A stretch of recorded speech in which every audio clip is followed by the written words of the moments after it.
Lynx oli tärkeä meille. Se oli se elämän leipä.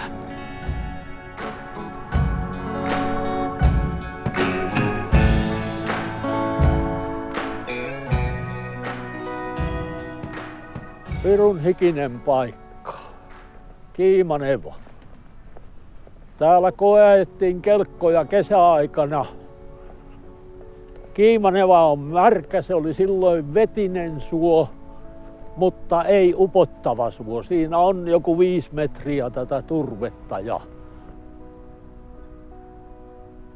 67 vuonna AS50 Proto.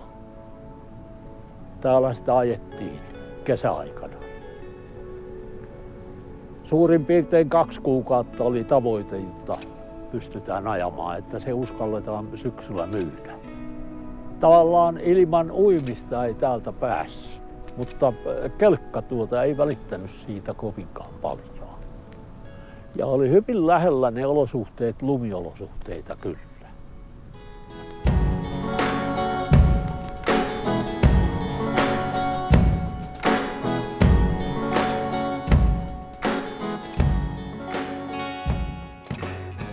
Ehkä se on itse ajaminen ja ennen kaikkea se onnistuminen.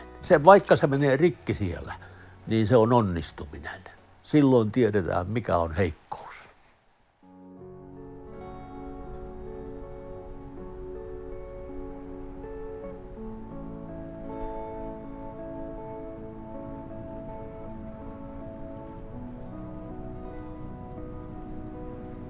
Velsa alkoi ajatella uusia tuotteita.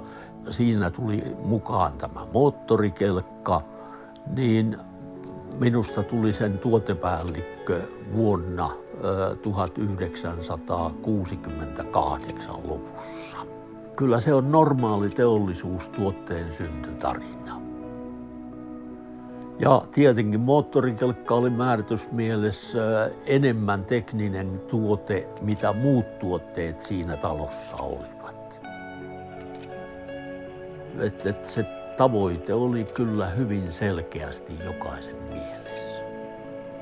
Liikevaihtoa ylös, muuten ei tällä hommalla ole jatkoa. Näin paljon rahaa.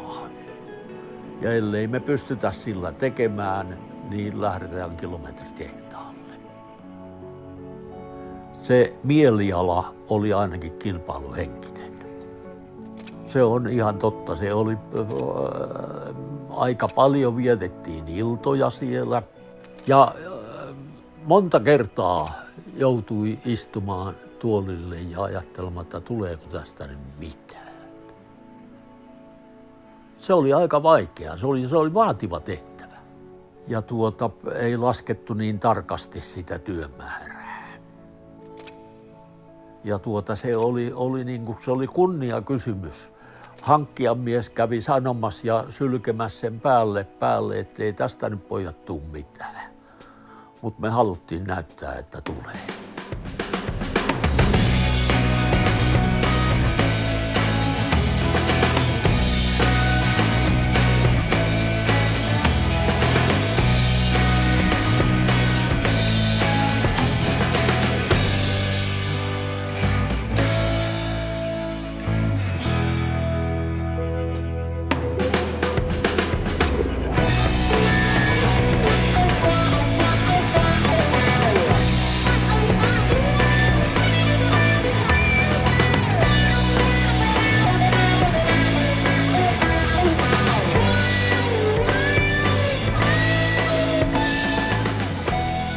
Tavoite, että kaikki saataisiin määrätyllä tavalla mahdollisimman kestäväksi, koska laatu oli A ja O. Ilman sitä ei pärjää.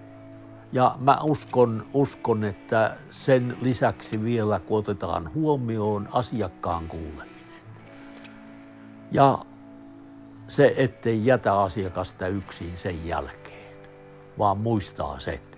Ne on tekijöitä, joiden ansiosta me pääsimme kunnon valmistajiksi.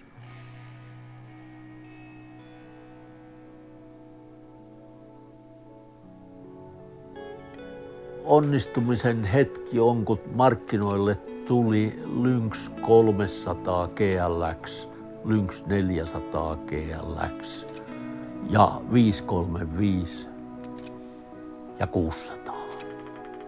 Tärkeimmät asiakkaat olivat aivan ylivoimaisesti Lapissa poromiehet ja etelässä maanviljelijät. Se oli enemmän työkelkkaa. Kyllä meille tärkeää oli oppia ymmärtämään, että mitä varten me teemme tätä kelkkaa. Ja vietettiin monta saunailtaa sen asian selventämiseksi. Lähinnä oivallus tulee mieleen, jos sanotaan, että tulee joku uusi asia, jonka kokee erittäin positiiviseksi. Kaikki isot asiat on yksinkertaisia. Ja kyllä siitä miellyttävä kokemus jäi.